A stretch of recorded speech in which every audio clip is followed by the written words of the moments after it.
네, 가르침의 근본을 설하는 경전들 공부하고 있습니다. 이어지는 가르침, 아누사라띠 아니죠. 아누사사니 이어지는 가르침이라고 해석되는 단어를 우리가 이어지는 거니까 과거의 부처님들로부터 우리 스승에게로 또 다음에 미륵 부처님에게로 이렇게 이어져가는 가르침이기 때문에 이것이 가르침의 근본이다, 교본이다 이렇게 해석하고 그 용례 경전을 공부하는 거죠. 그럴 때 이 용례가 크게 두 가지 형태로 발견되더라. 한 가지는 아양오 암하깡 아누사사니라고 해서 이것이 그대들을 위한 우리의 교본이다 라고 하나의 문장만으로 발견되는 용례가 있고 또 하나로는 스승으로서 할 바를 나는 했다. 그러니 이제 그대들이 그대들의 할 바를 해라. 그래서 뉘우침이 없게 해야 한다 라면서 그 끝에 요 문장을 말하는 이런 두 가지 용례가 있었죠. 우선은 우리가 그 첫 번째 용례 경전을 보는 중입니다. 그랬을 때 다시 또 분류가 되죠. 그래서 하나의 경은 사띠하면서 머물러야 한다. 사띠하는 자로 머물러야 한다라고 사념처 수행 하나만을 딱 집어가지고 이것이 그대들을 위한 우리의 교본이다 이렇게 말해지고 그 다음에 이제 몇 개 경전들은 사띠 삼파잖아. 사띠하는 자, 바른 삶을 가진 자로 머물러라라고 나타나는 거죠. 그런데 여기서 삼파자나 바른 삶을 가진 자라는 것이 다시 두 가지로 나타났죠. 하나는 그보다 먼저 삼파자나 까리라고 해서 옳고 그름을 판단하면서 행위해야 한다 라고 해서 바른 삼매를 위한 필수품의 과정으로 됐고 또 하나는 이제 말씀하신 법의 윗바사나였었죠. 그래서 이 이어지는 가르침이라는 것이 기본적으로는 사념처라고 하는 하나의 가르침이 있다. 수행법이 있는데 이 사념처라는 전체 영역 중에 삼파자나라는 이름으로 필수품의 자리에 한 번, 법의 윗바사나의 자리에 한 번, 두 개가 나타나서 사념처의 중간 과정을 좀 더 주목해주는 이제 그런 부분을 보았죠. 그래서 우리가 지난주에 요 그림을 가지고 사념처의 영역 중에 그러니까 사념처의 영역이 사또, 그러니까 사띠를 가진 자의 영역이고 그에 수반하는 것으로 그러니까 바른 삼매를 위한 필수품의 과정 하나, 여실직연으로 가는 법의 윗바사나 하나 이렇게 이제 그림으로 그려서 설명을 드렸습니다. 오늘은 앞 시간 절반 이야기를 썼기 때문에 짧은 이야기만 좀 하고 마치려 합니다. 자, 지금 교재를 다 가지고 계시는 거지요? 강보분님 안 가지고 계시는구나. 그냥 보시고 한 장을 넘기겠습니다. 자, 한 장을 넘기면 47번 상류따에 44번 사띠경이 있고 이 사띠경이 이 주제의 모든 용례 중에 첫 번째로 나오는 거죠. 사띠를 가진 자로 머물러야 한다. 이것이 그대들을 위한 우리의 이어지는 가르침이다. 라고 해서 사념처 한 가지를 딱 가르침의 근본으로 제시해주는 경이죠. 그래서 지난주에는 우리가 요 경에 의해 가지고 사념처의 정형된 문장을 새로 해석을 했죠. 그래서 몸에서 몸을 이어보면서 머문다. 아따삐 삼빠자노 사티마 하는 자는 세상에서 간탐과 고뇌를 제거할 것이다. 이렇게 해석을 하면서 간탐은 무엇일까? 고뇌는 무엇일까? 요거 보았죠? 간탐이라는 건 뭐였나요? 5가지 장애를 대표하는 것이다. 이렇게 보았죠? 그리고 고뇌라는 것은 수비고우뇌, 이 5가지를 대표하는 것으로 이해하자 그랬어요. 이럴 때 5가지 장애는 어떤 의미를 갖는 거죠? 여기서 이제 우리가 그 예외가 없는 법의 과정, 수행의 중심 개념이라고 설명하는 내용이죠. 지혜를 무력화시키는 마음의 오염원인 5가지 장애를 버리고서 사념조에 잘 확립된 마음으로 칠각지를 있는 그대로 닦아서 깨달음으로 연결되는 이런 교리적 틀 위에서 보면 5가지 장애라고 하는 것은 사실은 마음이 생겨나는 과정의 문제는 좀 접어두고 마음이 생겨난 상태에서 살아가는 삶의 과정의 모든 문제를 말하는 거죠.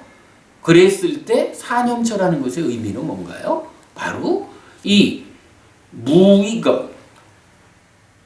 온전한 무익 덩어리라고 불리는 5가지 장애를 제거하는 것이기 때문에 온전한 유익 덩어리라고 불리는. 그래서 5가지 장애가 사념처하고 직접 대응되죠.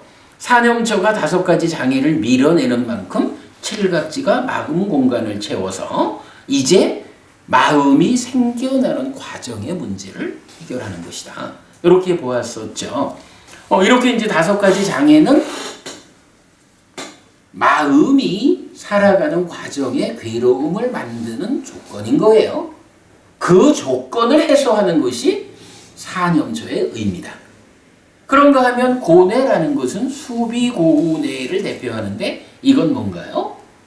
12용기가 생을 조건으로 노사가 있다. 이렇게 우리가 보통 말하지만 경은 생을 조건으로 노사 그리고 수비고우뇌가 생긴다. 수비고우뇌, 슬픔, 비탄, 고통, 고뇌, 절망 이렇게 번역하는 거죠. 그랬을 때 노사, 늙고 죽는다라는 이거는 뭐예요? 그야말로 윤회하는 삶의 본질적인 문제를 말하는 거죠. 그런데 수비고우뇌라고 하는 이거는 그거랑은 조금 차이가 있는 거죠. 태어남을 조건으로 늙고 죽는데 우리가 살아가는데 늙고 죽는 것밖에는 다른 문제가 없나요? 아니죠. 늙고 죽는 이 과정에 실제로 우리가 아파하는 건 뭐예요? 슬퍼서 아프고 비탄에 빠져서 아프고 고통 때문에 아파하고 고뇌 때문에 아파하고 절망 때문에 아파하는 거죠. 윤회하는 중생의 삶에 소반되는 실질적으로 우리가 겪어야 하는 그런 아픔, 이게 수비고우뇌고 그걸 대표해서 고뇌가 쓰였다 이랬죠. 그러면 사념처를 우리가 이렇게 해석을 하면 어떻게 되는 거예요? 신수신법 4가지를 이어보는 자로 머문다 라고 하면 여기서 아따피 삼빠져노 사띠마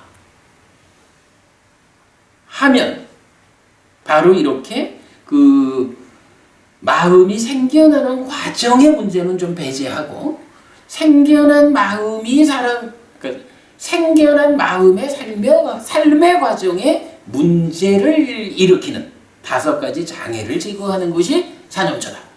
그럼으로써 노사라고 하는 윤회의 본질 문제를 해결하지는 못하지만 그러나 윤회하는 삶 위에서 우리가 구체적으로 겪어야 하는 문제는 사념처가 해소해준다.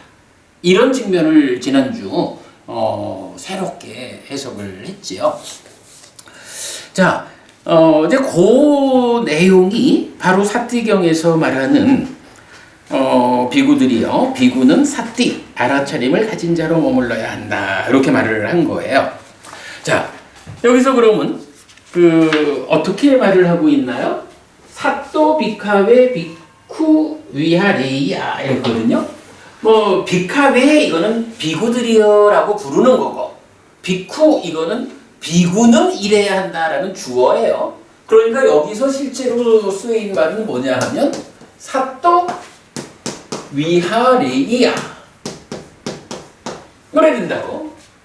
사또 요거 지난주에 우리가 보았죠? 사띠라는 사띠 염이죠. 알아차림.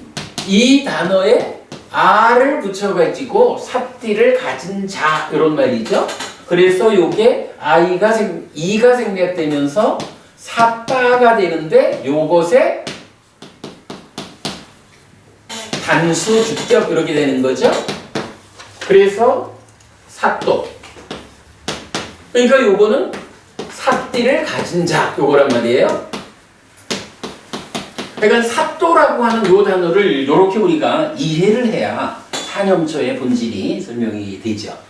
그리고 위하리야는 이제 위하라티 머물다라는 단어에 원망형 이래가지고 여기서는 이제 의무 이런 의미로 쓰인 거예요. 그래서 사띠를 가진 자로 머물러야 한다 라고 부처님이 딱 지시를 하는 거죠. 사띠를 가진 자로 머물러야 한다.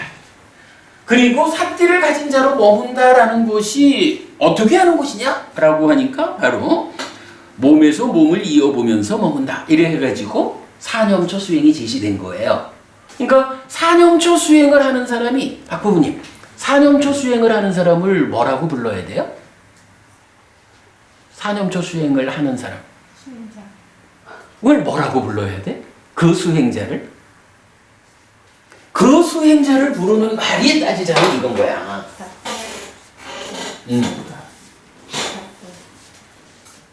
그죠?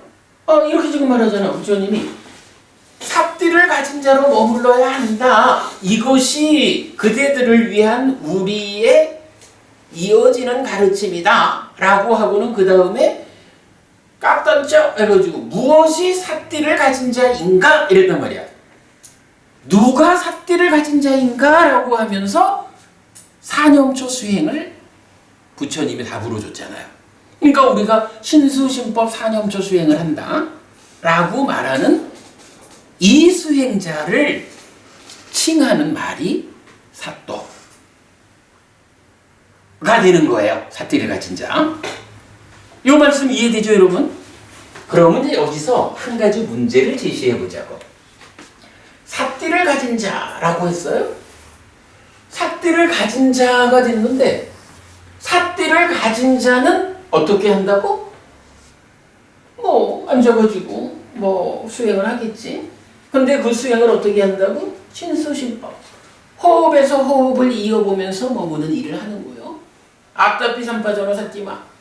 삽띠를 가진 자가 되어가지고 마음의 현재를 발견해서 삼파자는 옳고 그름을 판단해서 앞다피 그름은 버리고 오람으로 돌아가는 노력, 오름은 유지 향상하는 노력, 요 일을 하는 거잖아. 근데 여기서 한 가지 맹점이 있어요. 삽띠를 가진다라고 하는 삽띠를 가진 자, 삽띠를 가진 자 이랬는데 이 삽띠가 어떻게 해서 삽띠를 가진 자가 된 거죠? 강부모님, 이거 우리가 주제를 좀 생각해 봐야 되거든? 사념초 수행을 한다라고 말하면 하여간 삽띠를 가진 자가 수행하는 게 이제 사념초 수행인 거야.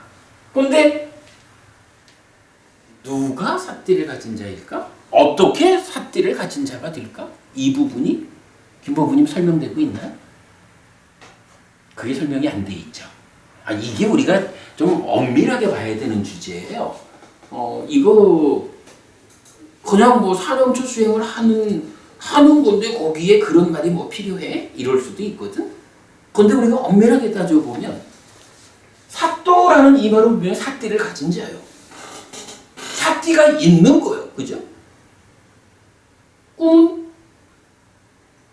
어떻게 이 삽띠를 가진 자가 되는 것일까? 이 부분이 설명될 필요가 있다고. 수행이 그런 논리적으로 논리적 뒷받침이 있어야 되잖아요. 이 부분에 대해서 사실은 말해주는 경들이 있는 거예요. 자, 교재 맨 뒷장으로 한번 가보겠습니다. 사실은 지금 하려는 이야기를 지난 목요일 오후에 박보부님하고 둘이서 공부를 좀 했어요. 그래서 수행 이론 2번 해가지고 동영상 올려져 있는데 자세한 이야기는 그걸 좀 참고해 주시기 바라고요. 오늘은 그냥 간략하게만 좀 설명을 드릴게요. 자, 맨 뒷장 보시면 호흡 수행의 시작 이렇게 되어 있어요. 비구들이요, 어떻게 비구가 몸에서 몸을 이어보면서 머무는가? 여기 비구들이요, 숲으로 가거나 나무 밑으로 가거나 빈집으로 간 비구는 다리를 교차하고 몸을 곧게 하여 가다듬고 콧구멍 주위를 지향하여 삿띠를 준비한 뒤에 앉아 있다. 오직 삿띠하는 그가 들이쉬고 오직 삿띠하는 그가 내쉰다. 1. 길게 들이쉴 때는 나는 길게 들이쉰다 라고 분명히 알고, 길게 내쉴 때는 나는 길게 내쉰다 라고 분명히 안다. 2. 짧게 들이쉴 때는 나는 짧게 들이쉰다 라고 분명히 알고, 짧게 내쉴 때는 나는 짧게 내쉰다 라고 분명히 안다. 3. 온몸을 경험하면서 나는 들이쉴 것이다 라고 시도하고, 온몸을 경험하면서 나는 내쉴 것이다 라고 시도한다. 4. 신행을 진정시키면서 나는 들이쉴 것이다 라고 시도하고, 신행을 진정시키면서 나는 내쉴 것이다 라고 시도한다. 요게 내용이 뭐죠? 4념초 수행 중에 신념초 중에 첫 번째 나오는 호흡 수행 이죠. 우리가 이제 입출측념경 이러면은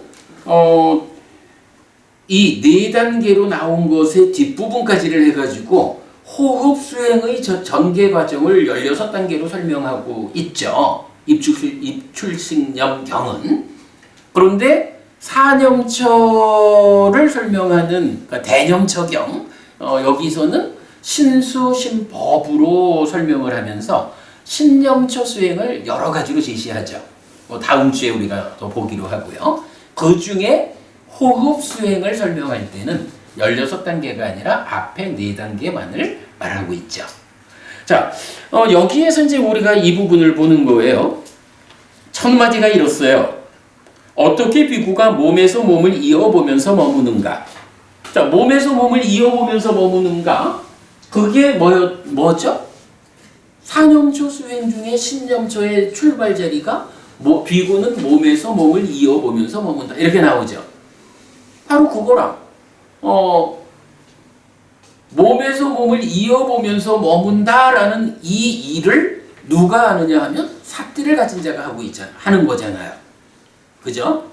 그런 맥락에서 이제 이 표현을 보면, 자, 첫째로 이렇게 말해요. 이제 그렇게 볼 때 첫 문장의 끝이 이렇게 나오죠. 오직 삿띠하는 그가 들이쉬고 오직 삿띠하는 그가 내쉰다. 이때 요 오직 삿띠하는 요 말이 위에서 네 번째 줄에 보면 소, 삿도와 아싸삿띠, 삿도와 빠싸삿띠 이렇게 나오거든요. 소, 이게 그야. 그러니까 3인칭 대명사 그. 아싸삿띠가 들이쉬는 거야. 숨을 들이쉬다. 빠싸삿띠, 숨을 내쉬다 요거거든요. 그 중간에 삿도와가 있죠. 와라는 것은 단지, 오직 이런 말이에요. 그러면 거기에 중심되는 말은 뭐예요? 삿도죠. 그러니까 그는 삿도, 삿띠를 가진 자, 삿띠를 가진 그가 오직 삿띠를 가진 그가 아싸삿띠 들이신다. 오직 삿띠를 가진 그가 빠싸삿띠 내신다. 이렇게 되죠. 그러니까 문장으로 보면 어떻게 비구가 몸에서 몸을 이어보면서 머무는가라고 하는 신념처 수행을 딱 제시를 하면서 그 중에 호흡 수행을 말하고 있는데, 여기서 보면 삿띠를 가진 자로서 그가 들이시고 삿띠를 가진 자로서 그가 내시는데 그 앞에 중간에 과정이 있는 거죠. 그 중간에 과정이 지금 어떻게 나타나나요? 첫째로는 숲으로 가거나 나무 밑으로 가거나 빈집으로 간 비구는 이래가지고 비구가 호흡을 보는 수행을 하려는데 첫 번째로 뭘 하라는 거예요? 예, 숲으로 가거나 나무 밑으로 가거나 빈집으로 가라 이 얘기죠. 이건 왜 숲이나 나무 밑이나 빈집으로 가라 이렇게 말하는 거죠? 이게 뭐 아라한처럼 완성된 분들 같으면 시장 바닥에 있어도 전혀 문제가 안 될 텐데 우리처럼 이제 공부를 좀 하자 라고 수행을 좀 하자 라고 이렇게 시작하는 사람들 입장에서 그래도 내가 모든 것을 극복하고 수행을 할 거예요. 이래가지고 시장 바닥에 딱 앉아가지고 수행을 하자고 해보세요. 노고부님 수행 잘 될까? 어렵겠죠? 그러니까 수행을 하자라는 데는 첫 번째 조건이 뭐냐 하면 숲이나 나무 밑이나 빈집, 다른 말로 하면 뭐예요? 남들로부터 방해받지 않는 자리에 가라 이 얘기죠. 여기서 중요한 개념이 수행을 하려니까 방해받지 않아. 수행을 위해서 방해받지 않는 자리를 찾아라 이거거든요. 그래서 이제 방해받지 않는 자리라는 개념을 숲이나 나무 밑이나 빈집으로 간 비구 이렇게 표현하고 있어요. 그 다음에 두 번째가 다리를 교차하고 몸을 곧게 하여 이렇게 말했죠. 다리를 교차하고 몸을 곧게 하여 가다듬고 이건 뭐죠? 수행을 안만한도 부부님 수행을 누가 하는 거죠? 내가 하죠. 그죠? 그런데 내가 수행을 하자 이렇게 말하는데 사실은 내가 하는 걸로 치면 우리가 좀 건강해지기 위해서 뭐 가서 축구를 하고 뭐 아니면 뭐 체육관에 가가지고 헬스를 하고 뭐 이런 것도 다 내가 나를 위해서 어떤 일을 하는 거잖아요. 그런데 지금 여기서는 사실은 좀 나라고 말하기보다는 조금은 더 축소해서 봐야 될 필요가 있죠. 지금 우리가 호흡을 보자.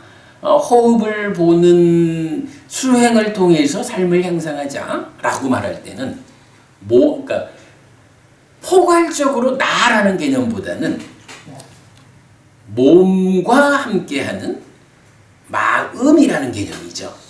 마음이 어떻게 힘이 써져가지고 몸과 함께 세상을 잘 만날 수 있을까? 어쨌든 여기서 말하는 수행의 주체는 몸과 마음인 나라고 말할 수 있지만 그래도 몸보다는 마음에 중심을 두고 마음을 힘있게 하기 위한 수행을 하는 거라고요.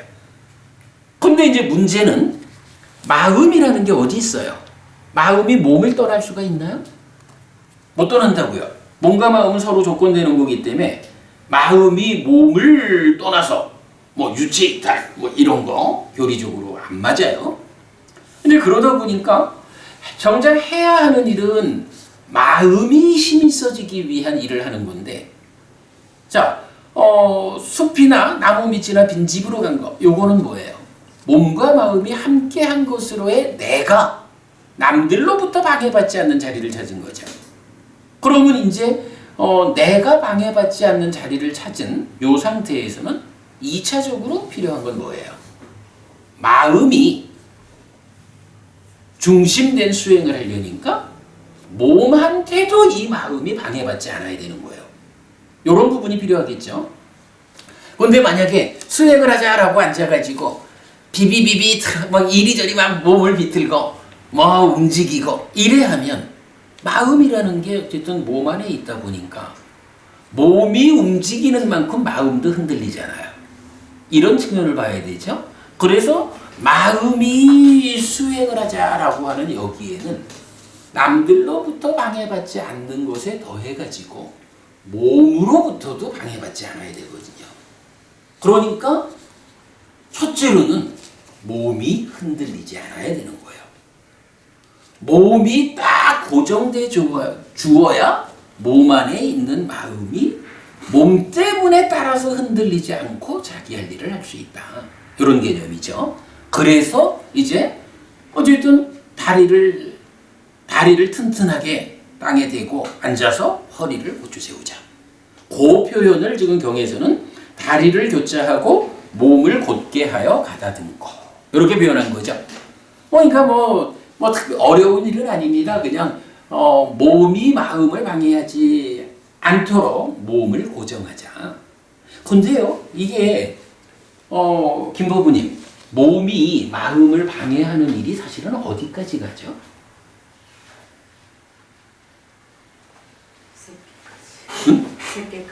새끼까지. 그 의미가 뭐야? 저기 맞는 말씀이야. 근데 그 새끼까지라는 그 의미가 뭐냐 하면 사실은 숨 쉰다라는 요것도, 그러니까 몸을 아무리 반듯하게 흔들리지 않게 해도 사실은 몸 자체가 고정되어 있다 해도 몸 자체 안에서 신진대사 이런 몸 안에서도 어떤 그 과정이 있잖아요. 근데 그 가운데 호흡이라고 하는 요게, 호흡이 어쨌든 숨이 들락거리면서 몸에, 이게 사실 호흡을 대상으로 붙잡고 하는 수행이지만, 그러나 어쨌든 숨이 들락거린다라는 것은 몸의 입장에서, 그러니까 몸과 관련한 어떤 현상이라고. 그러니까 그것도 말하자면 마음의 입장에서는 물론 시작할 때는 그걸 대상으로 붙잡고 하는 거지만 끝에까지 가면 숨쉬는 이것까지도 마음이 깨달음으로 나아가는 그 과정에는 방해가 된다라고 할 수 있는 거예요. 그런데 이 호흡이 어디까지 가서 멈추냐고. 제4선에 가면 호흡이 멈추잖아. 제4선, 새끼의 끝이죠. 그러니까 지금 김보부님 말씀이 정답인 거야. 새끼까지 간다고? 근데 그 의미를 우리가 이렇게 설명해야 되겠죠. 호흡이라는 방해까지도 멈추는 요 개념이에요. 그러나 이제 거기까지는 이제 이 사념초 수행이 한참 진행된 거고, 우선은 몸이 크게 흔들리는 거에서 오는 방해는 막아야 마음이 수행을 시작할 수 있는 거죠. 그래서 몸을 가다듬자. 몸을 바르게 하자. 요거예요. 그리고 나면 이제 세 번째가 콧구멍 주위를 지향하여 삿띠를 준비한 뒤에 앉아있다. 이랬거든. 앉아있는 그 상태가 몸은 반드시 했어. 그래서 몸 때문에 오는 방해는 없게 했어. 그리고 마음의 입장에서는 콧구멍 주위를 지향하고 그래서 삿띠를 준비한 뒤에 앉아 있는 거야. 삿띠를 준비한 뒤에 이렇게 지금 말을 했거든요.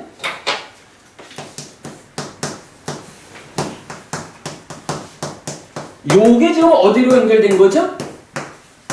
바로 삿도위하레이야. 삿띠를 가진 자로 머물러야 한다라고 했는데, 아니 이 삿띠가 어떻게든 있어야 삿띠를 가진 자가 되지. 여기에서 삿띠를 생겨나게 한다라는 개념하고는 좀 다르게, 요거는 지난주 동영상 연결해 드릴 테니까 거기서 설명드렸어요. 생긴다라는 의미 말고 사실은 내 안에, 내 마음 안에 있는 거예요. 있는 그것이 그냥 작용하지 않고 있는 그놈을 준비를 시키는 거예요. 요런 개념으로 준비되어야 삿띠를 가진 자로서 호흡을 보는 수행을 하죠. 이럴 때 어떻게 삿띠를 준비해서 삿띠를 가진 자가 될 것이냐, 그 부분, 삿띠를 준비한 뒤에 이랬는데 어떻게 삿띠가 준비되느냐 하는 부분을 콧구멍 주위를 지향하여.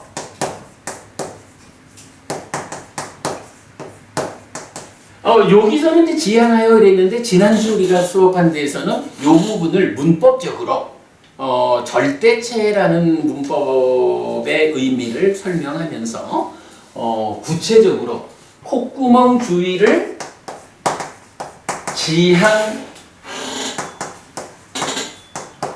지향하는 것을 원인으로 이렇게 좀 더 구체적으로 풀어드렸죠. 콧구멍 주위를 지향하면 콧구멍 주위를 지향한다라는 그것이 원인이 되어가지고 삿띠가 준비된다. 라고 이 부분을 설명했어요. 그러면 이게 이제 논리적으로 수행의 출발이 설명이 되는 거예요.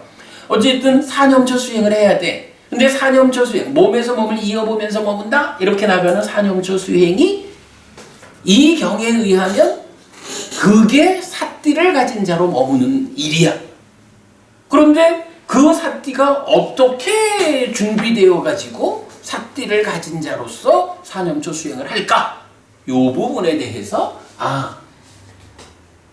남들한테 방해받지 않는 자리를 잡고 몸으로부터 방해받지 않도록 몸을 잘 가다듬고 그리고 나서는 콧구멍 주위를 지향하라. 콧구멍 주위를 지향하면 그것이 원인 되어가지고 삿띠가 준비된다. 그러면 준비된 삿띠를 가진 자로서 머무는 일, 사념처 수행이 시작된다. 요렇게 지금 설명되는 거거든요. 제가 이걸 지금 시간 때문에 이제 짧게 말하느라고 그러는데, 그러니까 지난주 동영상을 좀 참고하시면, 근데 사실은 이게요, 수행을 하자라고 하는 입장에서는 가장 중요한 개념이에요.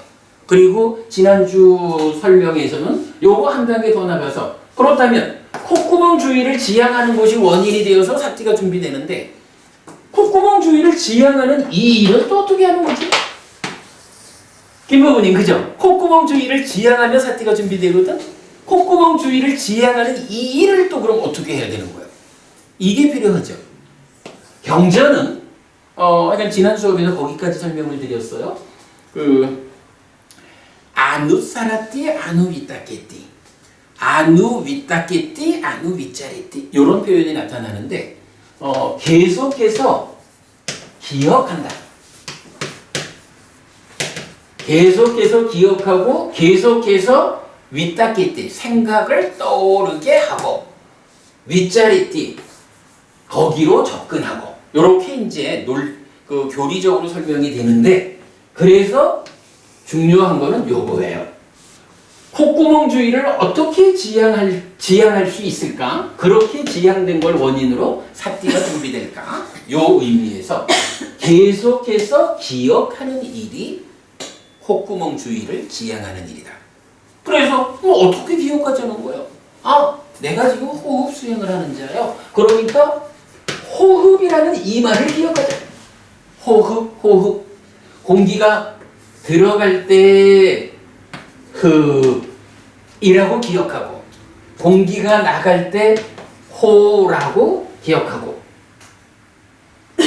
호흡 이렇게 기억하는 일을 통해서 콧구멍 주위를 지향한다. 콧구멍 주위 그 하나의 대상을 붙잡을 수 있다. 그러면 삿띠가 준비된다. 이거거든요. 그래서 이걸 뭐 표현하자면 호흡 이렇게 해도 되고 남 이래 해도 되고 요게 이제 보통 우리 수행처에서 다 가르쳐 주는 거죠. 이름을 붙여라. 호흡을 붙잡으면서 이름을 붙여라. 아니면 배를 대상으로 해서 배가 일어나고 사라지고 하는 뭐 일어남 사라짐 이런 식으로 이름을 붙여라라고 하는 그 의미가 뭐냐 하면 바로 계속해서 기억하는 일을 해서 계속해서 기억하기 때문에 그 대상으로 마음이 지향되면 그 지향된 것을 원인으로 삿띠가 준비된다. 삿띠가 준비된 자가 사념처 수행을 한다. 이런 개념이거든요. 이런 건 이제 앞으로 우리가 수행을 구체적으로 하려면 어떻게 할까 하는 것이 이런 논리 위에서 설명이 될 거고요. 마무리로 중요한 거 하나는 수행처에 따라서는 이름을 붙이는 명칭을 붙인다 이렇게도 말을 많이 하죠. 이름 붙이는 일을 수행의 시작부터 끝까지라고 말하는 데가 있어요. 명칭이라는 걸 말씀하시는데 호흡 이렇게 남 이런 식으로 이름을 붙여준다는 거야. 내가 지금 보고 있는 것 거기에 요거는 들어오고 있구나 나가고 있구나 이렇게 이제 이름을 붙여준다. 라는 건데 그게 이제 계속해서 기억하는 일이다 이거고 그렇게 기억하는 일을 계속해 줄 때 마음이 콧구멍 주위 공기가 들락거리는 거기로 지향된다. 그렇게 되면 사띠가 준비된다. 요 얘기인데 요 이야기는요 중요한 거는 이렇게 그 계속해서 기억하는 일 그래서 이름을 붙여주는 일은 수행의 시작부터 끝까지 적용되는 게 아니야. 수행의 시작 자리에서 내 마음이 콧구멍 주위를 지향하는 그 일을 하기 위해서 이름을 붙이는 일이 필요한 거야. 계속해서 기억한다라는 걸로. 그리고 나면 그렇게 해서 사띠가 준비되면 사띠하는 자 사띠를 가진 자가 사념초수행 몸에서 몸을 이어보며 머문다 라는 이 구체적인 사념초 수행의 과정에는 이름을 붙인다라는 개념은 안 나타나는 거예요. 그때는 이게 사념초 수행이 본격적으로 사띠를 가진 자가 되어가지고 진행되고 있는데 이름을 붙이자라고 하면 그거는 오히려 수행을 방해하는 일이 된다고. 그래서 이름을 붙인다, 명칭을 붙인다 하는 이것은 콧구멍 주위로 내 마음을 지향하는 대상을 붙잡는 그 과정, 시작하는 과정에만 적용되는 것이다. 라는 것은 중요해요.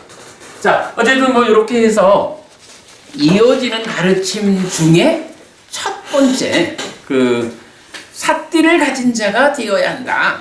라는 요 부분은 사념초 수행 하나를 마무리 진 것으로 알겠습니다. 자, 다음 주에는 그 두 번째 주제로 넘어가도록 하겠습니다. 오늘 수업 마쳤습니다. 수고하셨습니다.